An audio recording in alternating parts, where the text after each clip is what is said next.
менен болобу? Болот. Болду анда. Жигиттер биригич.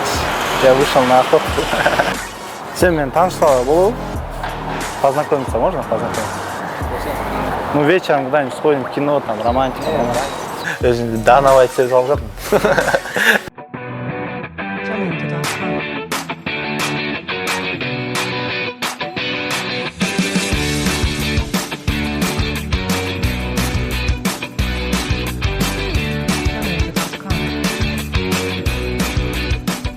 Социалдык тармактарда базарда бийлеген бир баланы баарыбыз эле көрсөк керек. Мына ошол бир бала аттуу ник менен таанымал болгон бийчи, спортчу Бакыт Макеев бүгүн бизде конокто. Алдыдагы кызыктарды өткөрүп жибербеш үчүн видеону толугу менен көрүңүздөр.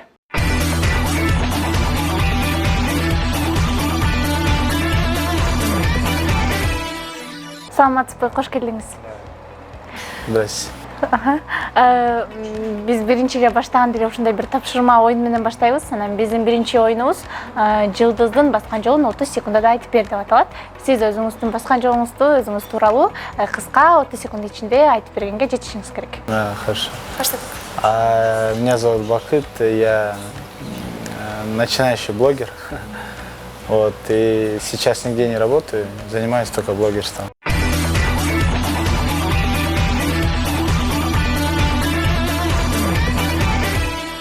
Биздин кийинки оюнубуз ооба жок деп аталат.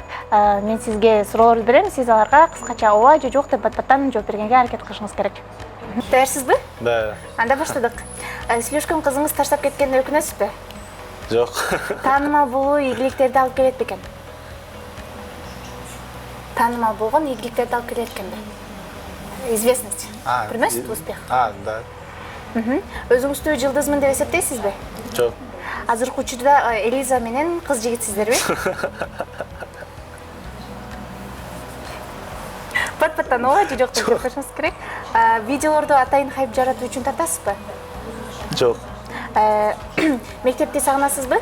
Ооба. Мушташкан блогерлер менен элдештиңизби? Ооба.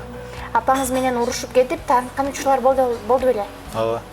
Сизди көрүп шылдыңдаган учурлар болду беле? Ооба. Дордой базарынан адашып көргөнсүзбү? Жок.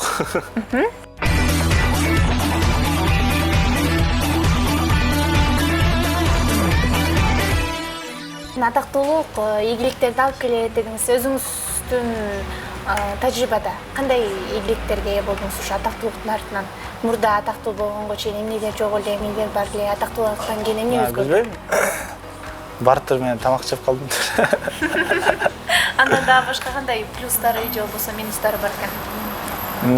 Плюстары эми кээ бир нерселерди бекер жейсиң, бекер аласың. Минустары мен не люблю фототься с людьми, адамдар менен.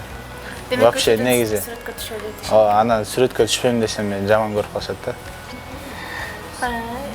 Сизди көрүп шылдыңдаган учурлар болду эле деп сурасам, ооба дедиңиз. Ошол жөнүндө кененирээк айтып берсеңиз. Ну, когда я был маленький, всегда делал то, что я хочу. Имеется в виду, блогерством баштаганда көп учурлар болду, когда учителя начали прикалываться, говорить, зачем ты это делаешь, канча жаштасың, тебе не надо это делать. Вот. Там были некоторые ученики, которые тоже прикалывались. Типа, сколько им лет, он ходит, ТикТок снимает. Вот.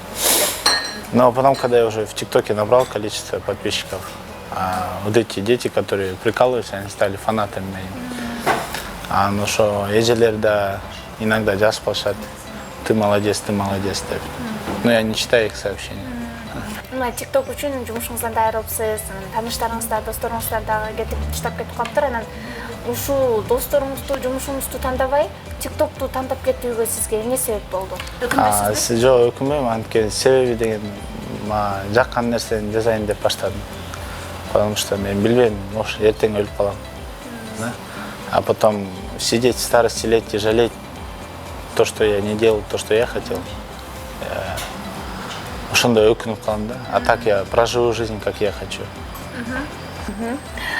Хайп жаратуу үчүн видеолорду тартпайм дедиңиз. Анан өзүңүздүн популярдуулугуңузду мындан кийин кантип сактап калам деп ойлойсуз? Аны бар пландар. Пландар бар экен деген. Бирок хайп жаратайын деген оюңуз барбы бир? Мындан тышкарыда макияж болобу же дагы башка бир нерсе болобу? Не знаю, көрөбүз. Вот. Пока не надоест, будем же творить.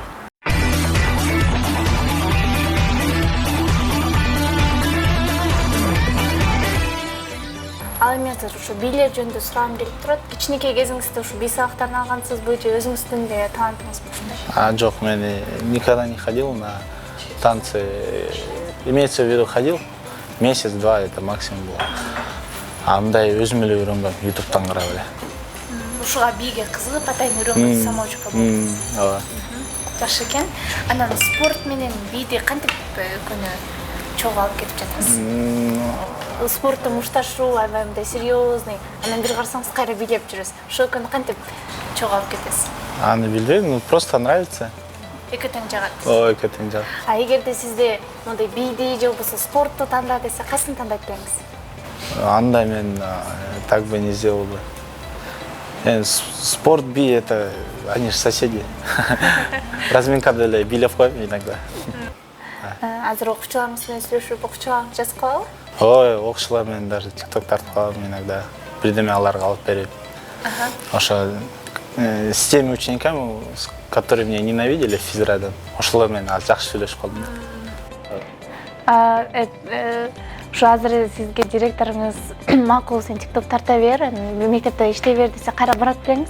Ну, на 2 дня, типа мастер-класс показать.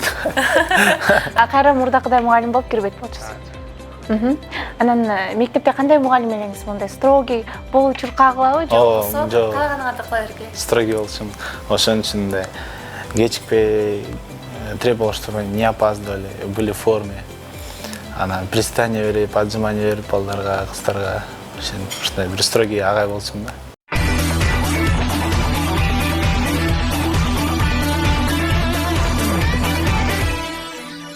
Мурда мушташкан блогерлер менен элдештим дедиңиз. Ошо кимис менен элдештиңиз? Кандай мамиледесиздер азыр мисалы Аскат Усманов? Со всеми хорошие. Потому что, бой прошел, а дальше друг на друга зачем обижаться? Кол бериштик болду, выяснили отношения. Жакшы экен. Анан спортко эмнеден улам кызыгып калдыңыз эле? Канча жаштан бери машыгасыз? Мындай кичинекей кезимден эле спортко барчумун. Там плавание, футбол, шахматы, мындай өзүм энергичный бала болчумун. Потом 1-чи курстан 11-чи класста бүтүп атканда ошондо күрөшкө барып калдым. Ошондон бери машыгасыз? А вот ушу менен профессионалдуу түрдө алектенейин деген оюңуз барбы? Мисалы, дүйнөлүк аренага чыгайын деген. Ооба. Бар.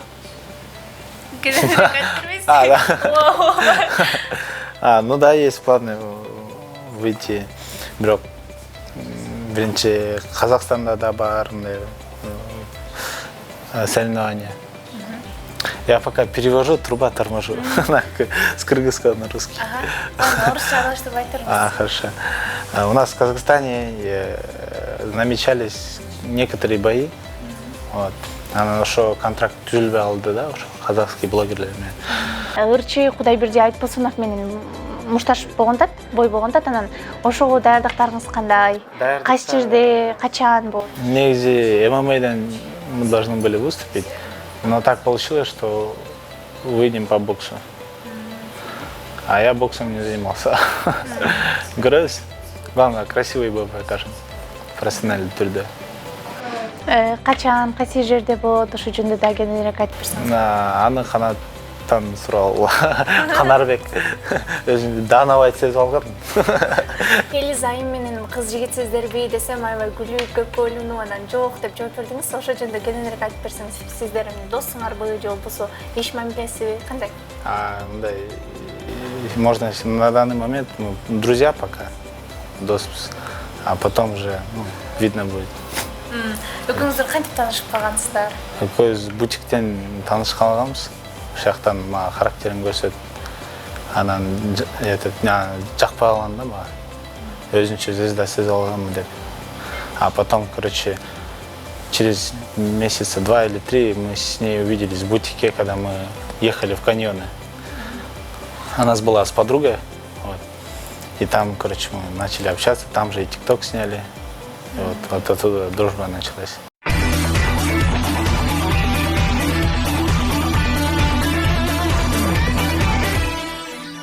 күчтүү бирде жыгат, билими күчтүү миңде жыгат дейт. Ал эми сиздин азыр мектепте кандай окуучу болгонуңузду текшеребиз. Биздин кийинки оюнубуз Оп оңой он суроо деп аталат. Менске мектеп программасынан дүйнө таанымыңызды текшерүү үчүн суроолор келген. Даярсызбы? Да. Да, баштадык. 8 жеринде 8. Не знаю. 64. Туура. Сүкөлгө кээде толкун, толкулса толкунда тең ортокмун деген ырсактар кимге таандык? Алдыкул Осмонов. Туура. 5 километр менен 5 метрдин айырмасы кандай? Кайсынысы узунураак? 5 километр. Экөө бирдей. Анткени 1 Кандай километр. дедиңиз? 5 километр. 5 километр менен 5 метр. Бирде эле, я 5 метр мне послышалось. Канаданын борбор шаары? Австралия. Ой, нет. Австралия, Москва, Оттава. Австралия, не знаю. Оттава? Оттава? Ага. Лампочканы кайсы Эдинпос ойдоп тапкан? Ой, это я не знаю. Ньютон, Эдисон. Экөөнүн бирисин тандаңыз? Ньютон. Эдисон ойдоп тапкан. Жердин аянты боюнча эң чоң өлкө? Австралия, Канада, Россия. Россия. Туура. Биринчи дүйнөлүк согуш канчанчы жылы башталган? 39-нчы жыл. Биринчи дүйнөлүк. ё-моё. В каком-то году там еще 1000 каком-то. 1914 жылы башталган. Жылдын 8-айы. Жылдын 8-чы. 8 месяц года. В году. Какой? Например, декабрь 12 месяц. Август. Туура. 8 буттуу деңиз жандыгы. 8-чы. 8 буттуу деңиз жандыгы. Осьминог что ли? Туура. Да. Жакшы. Мектепте орточо окуган экенсиз, э? Жакшы экен.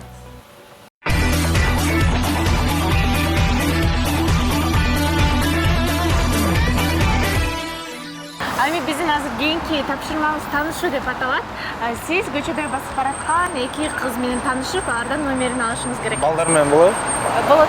Болдан да. Жигиттер, берегитесь. Я вышел на охоту. У меня на ушку нет позвонить. Можно с вашего телефона? У меня мегаком. Я хотя бы просто маякну и все. Реально? Да. Может, тот самый, да? Тот самый принц. Который танцует. Да. Давайте. У меня мегаком есть. Нет, настоящий. Не, по паспорту так бирбала. Реально? Да, это странно, да? Очень. Что, реально Бирбала? Да, я потом. Фамилия? Макеев. А родом вы откуда? Отсюда, с города. Бишкека? Да. Все, маякну. Хорошо. Это была рубрика «Познакомиться», я с вами познакомился. Это мой номер. Хорошо. Сохраню. Так что, ладно, очень было приятно познакомиться. До свидания. До свидания. Салам алейкум. Сен мен таныштала болу? Познакомиться можно? Познакомиться? Ну, вечером куда-нибудь сходим в кино, там, романтика. Сам. Девушка, можно вас минуту взять? Я тут своего друга жду, у меня единиц нет, чтобы позвонить. Можно я маякну хотя бы просто ему? Меня атом бахтот. Да, я знаю. Вы знаете? А вы вечером сегодня что делаете? Ничего. Ничего? А можно я вас куда-нибудь приглашу? Нет? Сесть. Да, конечно. Я тут друга жду, у меня на ушку нету. Можно с вашего маякнуть? Не держите. Вы можете подержать мой телефон, если вы думаете, что я увидел.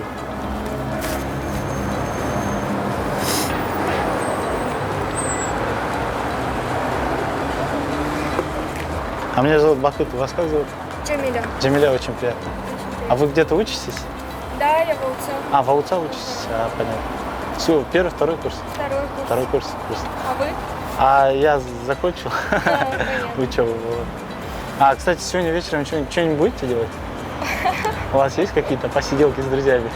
Сегодня вечером экзамены у меня. Экзамены? Да. Любите цветы? Да. А то вдруг аллергия разная. Обожаю, да. Джамиля. Джамиля. Я тогда вам напишу, WhatsApp же на этом номере. Да. Как вас зовут, извините? Баха. Бахыт, да. Бакыт? Да. Очень было приятно познакомиться. Сегодня где-то к 5-6 напишу. Хорошо. Если вы будете свободны, Да. то встретимся. вообще Если нет, лучше завтра. завтра. Да. Все без проблем. Ладно, очень было приятно Давайте, познакомиться с вами. до свидания.